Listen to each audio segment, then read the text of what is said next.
Get them to tell their story. Don't try and get them through checkpoints. When you're trying to say, oh, we've got checkpoint 1, let's get him to checkpoint 2 and checkpoint 3. They know what you're doing, guys, and they feel it. Plus, sales and selling someone isn't a series of, which is why scripts tell you the complete opposite. It's not a series of getting someone through the 7 checkpoints.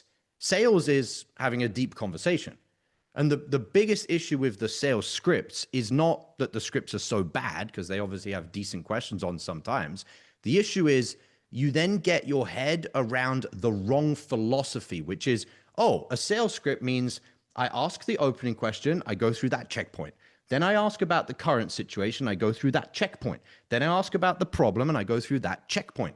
And so you're now seeing a sales call as a series of checkpoints that you're like sloping through, and you're like, oh, checkpoint 1, checkpoint 2, checkpoint 3.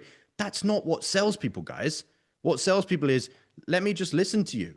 And when they stop talking, you just basically say, keep talking, keep telling me more, keep telling me more. And you're just like opening them up. Does that make sense? Like the difference of like what real selling is. It's not a series of checkpoints and you're like, oh, I did the 7 checkpoints, so they're gonna buy now.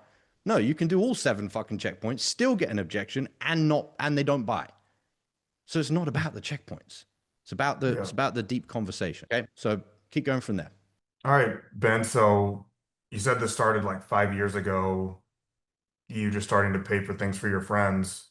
I've got to know what's like the craziest thing you bought for one of your friends. Ah, man. Well, we went on like a $30,000 trip to Sweden. We rented a whole hotel room for a weekend and partied. I bought one of my friends like a side by side, like a $10,000 like a ATV thing for his cottage. So we all bought one. I actually got 4 of them for my friends, so it was about 40K just so that we could have fun. That's probably the 2 top of mind examples. Wow, yeah. And anything else after that? Just like little smaller things like trips. Stop reading the damn chat. Anyway, Notice how you're still trying to pick a topic and like cast the net over, cast the rod over there and drop it into where you're already preconceiving that that's where the issue is going to be. Oh, is it like there's a highly real example, and I know Ben's playing the prospect, but I think he's doing a great job. I don't even think the issue is this guy bought anything expensive for his friends. If this Hmm. was a real prospect, it's not that he bought 4 of his friends an ATV. It's like, no, I haven't bought them anything expensive. I just don't like the fact that they're takers more than givers. And this Hmm. is the real, like, I'm sorry to ruin the fucking end of the story, guys, but like the reason this guy's on the call is not that the money that he's losing by spending it on his friends is an issue.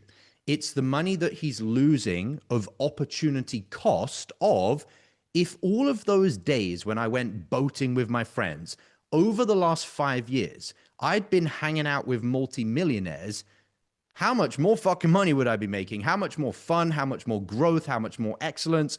It's not, it's the opportunity cost of having not had baller friends that is what he's annoyed about. It's not actually the issue of my friends are costing me money. Does that make sense? And so you got to kind of Totally.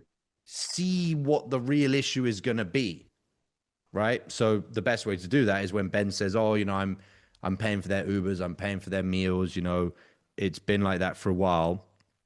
I would have said, "So what's going on?" And if I just say what's going on, he's like, "Well, like they're not progressing me, they're not making me grow. I'm just wasting my time." And then he's just going to spill the beans and it's all going to come out. And he's going to tell you what I just said. If this was a real call with a real prospect, it's the opportunity cost that's bothering him. Does this make sense? It's like when someone says, if you keep dating the girl that you know you shouldn't be dating, you'll never get to date the girl that you should. That's the issue for this guy. It's not that the girl he's actually dating is bad. It's just, unless I break up with her, I'll never get to be with the real one that I want to be with. And it's the opportunity cost of not being with that one that's the issue. Does that make sense? That makes total sense, Josh. And I mean, my main takeaways right now are just like the so what's going on, kind of way more high level. Just keep him talking, keep him carrying on to see where he goes without deliberately trying to, push the conversation deeper or forward. How many deals have you already lost this week that you could have closed but didn't because you were out of state?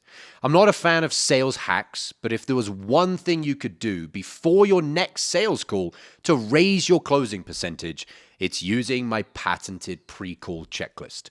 Imagine taking just 60 seconds to read 5 to 7 personalized bullet points on a piece of paper, and as unbelievable as it may sound, puts you into the optimal state to access your highest sales skills on every call.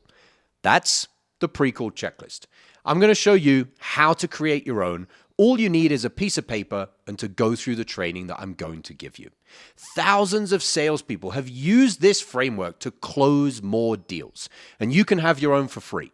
No strings attached, in a matter of minutes. Click the link below this video, enter your email, and grab it right now.